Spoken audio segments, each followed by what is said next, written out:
उसका सदुपयोग किया, मेरा मनोबल बढ़ गया और भक्तों को आनंद हो गया। मुझे फार्मूला मिली और 60-70 वाली दवा का उतनी काम नहीं करती जितनी करती है, और मैं पैकिंग करवा के अपना लेबल लगवा के पैसे कमाता तो धन तो एकत्रित हो जाता, टेंशन बढ़ जाता। जयराम जी की मेरे विवेक का दुरुपयोग होता, मेरे सामर्थ्य का दुरुपयोग होता, और फिर हार्ट अटैक की बीमारी भी आती कि इतना धन कोई ले न जाए, हमारा पिया कटे।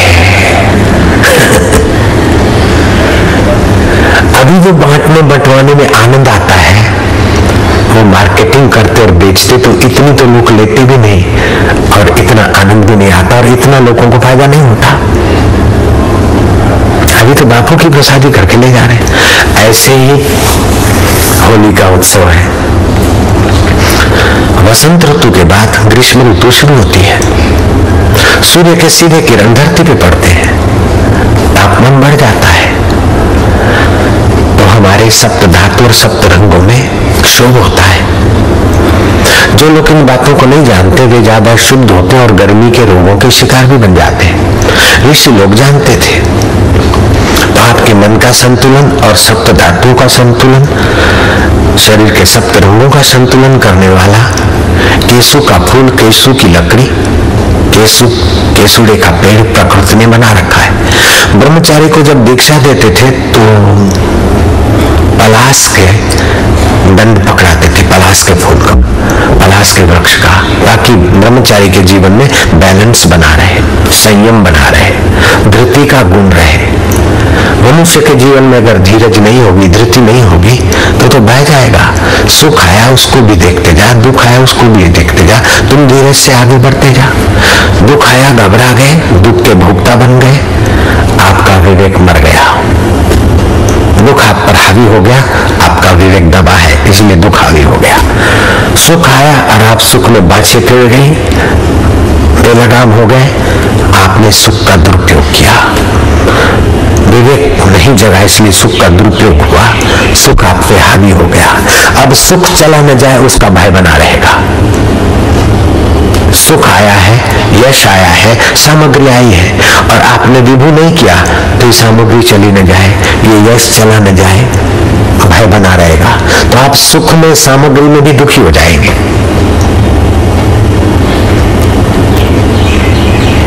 कितनी तुम माला कर लो, कितनी मस्जिदें और मंदिर और चर्चें भेंट लो, लेकिन आपने विवेक का आदर नहीं किया, सामर्थ्य का सदुपयोग नहीं किया, तो आप ठन ठन पाल रहेंगे। और इन दो सूत्रों को अपने जीवन में लाए तो आपका मंदिर, मस्जिद, चर्च जहां भी आप जाते, जाओ न जाओ, कम जाओ, आप जहां हैं वहीं आप दिल के मंदिर में, दिल के प्रार्थना स्थली में पहुंच जाएंगे। मन मन का उसकी माला है, तन उसका एक शिवाला है, जब देखो बोला भाला है। जंगल में जोगी बसता है, गह रोता है, गह हंसता है, दिल उसका कहीं नहीं फंसता है, तन मन में चैन बरसता है। न सुख में दिल फंसता है, न दुख में फंसता है, कभी रोता है, कभी हंसता है। रोता क्यों है कि मानवता की व्यथा देखकर रोता है, और कभी हंसता है कि मानवता की व्यथा मिटाने का उसे आनंद आता है। जंगल में जोगी बसता है, गह रोता है, गह हंसता है, दिल उसका कहीं नहीं फंसता है, तन मन में चैन बरसता है। ईश्वर के नाते मानवता की सेवा करता है इसलिए उसे संतोष है। ईश्वर के नाते वो व्यथित होता है इसलिए उसे संतोष है। ईश्वर के नाते मेरा आंसू बहाती रोती है उसका भी एक संतोष है, और ईश्वर के नाते मेरा नाचती और हंसती है उसका भी संतोष है। श्री कृष्ण कहते संतुष्ट सततम योगी, ऐसा जो भक्ति योगी है, ध्यान योगी है, कर्म योगी है, वो सतत संतुष्ट रहता है। भोगी संतुष्ट नहीं रहता, भोग मिला तो और दुख में भी दुखी रहता है और सुख में भी दुख मना लेता है, क्योंकि सुख बांटता नहीं, सदुपयोग नहीं करता। विवेक ये बताता है कि आपके पास हर सामग्री नहीं है तो आप इच्छा रहित एकांत में चले जाइए, इच्छाओं को हटाकर सामर्थ्य आएगा। मौन हो जाइए, वासना रहित आप एकांत में चले जाए, मौन हो जाए, आपका सामर्थ्य बढ़ेगा। सामर्थ्य आया, योग्यता आई, चीजें भोगिए मत, बांटिए, उधर भी आनंद है।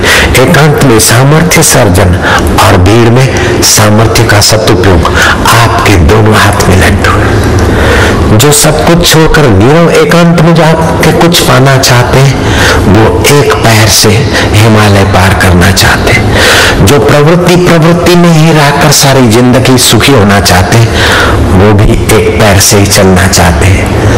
एक पैर से न प्रवृत्ति वाला जीवन में पूर्ण संतुष्ट होता है, न त्यागी पूर्ण संतुष्ट होता है। लेकिन विवेक का सदुपयोग, सामर्थ्य का सदुपयोग, प्रवृत्ति और निवृत्ति का सदुपयोग करता है, वो दोनों तरफ सफल हो जाता है। दोनों हाथ में लड्डू, भोग और मोक्ष, यश और प्रभु, संसार और संसार का स्वामी। ये लोक सुखी नानक परलोक सुहेली। इसलिए जीवन में धर्म चाहिए। धर्म का पहला लक्षण है धृति, आप में धैर्य बल होना चाहिए। चाहे जहां आपको आंख घसीट के न ले जाए। नरेंद्र में था धैर्य बल। पड़ोस में एक ललना आई थी, परीक्षा के दिन थे, किताब पढ़ रहे थे, लेकिन वो गैलरी में ललना युवती आती जाती थी। नरेंद्र ने एक बार देखा, क्या रूप, क्या लावणी, क्या सुंदरता है। दोबारा देखा, विवेक जगा उस वीर पुरुष का कि अब मन में बुरी नियत आ रही है।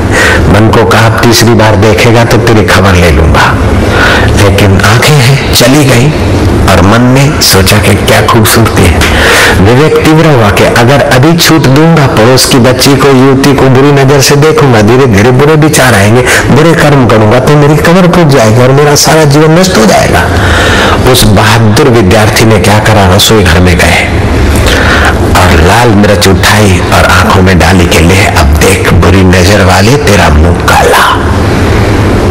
और मन इतना विवेकी हो गया कि जीवन भर उस महापुरुष ने अपनी ऊर्जा को, वीर्य को इतना ऊर्ध्वगामी किया कि एक बार पढ़े तो याद रह जाए। स्वामी विवेकानंद धर्म धुरंधर तरीके के नाम से प्रसिद्ध हो गए। विवेक का सदुपयोग, जीवन में धृति होनी चाहिए।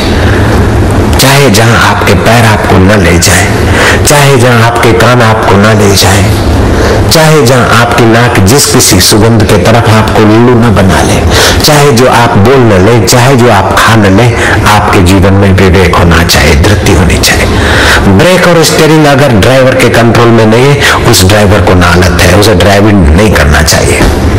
ब्रेक और स्टीयरिंग पर अगर नियंत्रण नहीं है तो उसे ड्राइविंग नहीं करना चाहिए। खुद भी मरेगा, गाड़ी भी बिगड़ेगी और पैसेंजर भी परेशान होंगे। ऐसे विवेक और संयम, ये दो मनुष्य जीवन की कुंजियां हैं, स्टीयरिंग और ब्रेक।